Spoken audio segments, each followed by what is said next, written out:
किया गया आज यूथ कांग्रेस स्टोर से आगे क्या कुछ तैयारी रहेगी, किस तरह आगे? तैयारी पहले की तरह ही है जी। वोट चोरी हो रही है, देश आज पीछे जाता जा रहा है। कम से कम वोट बैलेट पेपर से दोबारा होए कि पता लगे कि ये मशीनों की चोरी बंद होए। और हरियाणा ही क्या, पूरे देश के अंदर झूठा प्रधानमंत्री बना वोटों की वजह से। और हमारे हरियाणा में जो सरकार नहीं आई वो भी वोट चोरी की वजह से नहीं आई।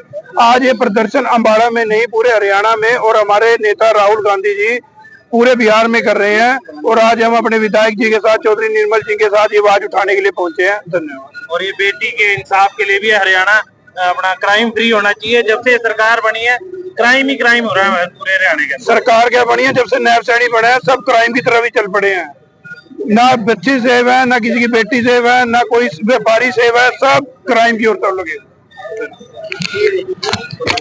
क्या गया है मांगों को लेकर, क्या कहेंगे आगे, क्या कुछ तैयारी पार्टी की ओर से है? ऐसे आज ये राहुल गांधी जी के आह्वान पर जो उन्होंने एक बहुत बड़ा मुद्दा उठाया है, भारत के लोकतंत्र को बचाने के लिए, जो वोट चोरी, एक एक मकान में 80 वोट, बिहार में 65 लाख वोट कम हो गए, एक लोगों के संविधान के प्रति जो है वोट के अधिकार को छीना जा रहा है और उसी के विरोध में ये प्रदर्शन किया जा रहा है।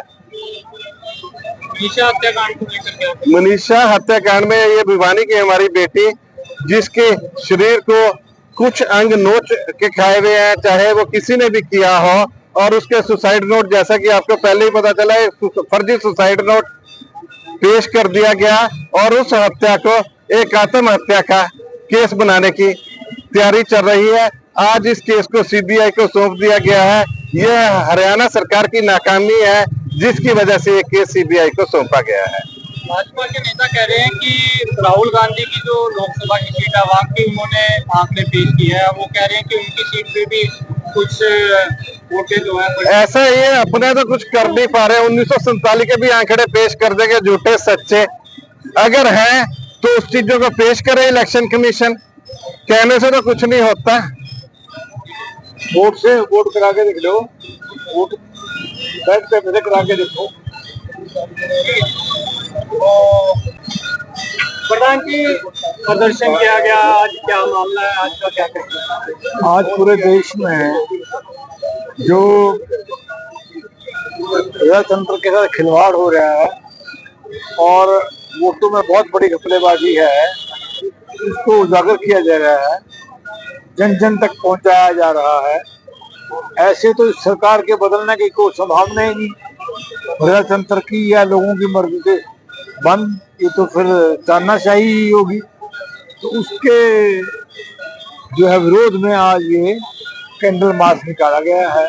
और हरियाणा में तो जो है लॉ एंड ऑर्डर, हमारी बेटी एक मनीषा, उसका पता ही नहीं, गला कटा हुआ है और अभी तक पुलिस कह रही है कि ये सुसाइड था। बस बस बस। तो मेरी समझ से बाहर है और बहुत बड़ा इस पर प्रश्न चिन्ह लगा हुआ है। इसी तरह उसके बाद यूनिवर्सली कंफर्म नहीं हुई, कल तक पता चल जाएगा। एक करनाल में एक लड़की की डेड बॉडी मिली है, 2 बॉडियां जींद में गोली मारी 2 लड़कियों को मिली है। और इसी तरह चारों तरफ जो है व्यापारियों को धमकाया जा रहा है, शराब ठेकेदारों को धमकाया जा रहा है। उन सब बातों को लेके आज ये रोष निकाला गया है।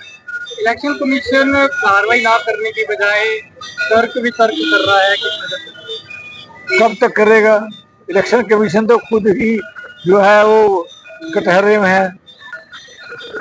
मनीषा के घर वाले कह रहे हैं कि जो सुसाइड नोट की हैंडराइटिंग है वो मनीषा की नहीं है, और चाहे उसकी भी हो, उसको तो पकड़ के लिखवा लिया होगा किसी ने जबरदस्ती। जब वो किसी की कस्टडी में है बदमाशों की, तो उससे कुछ लिखवा ले मारने से पहले।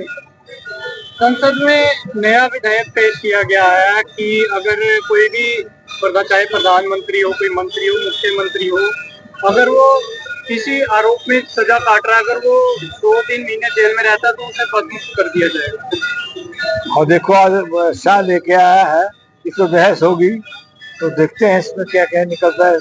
किस नजर से देखते हैं इसको? किस नजर से देखते हैं, क्या कहेंगे इस पर? और बहस होगी संसद में, तभी तो पास होगा।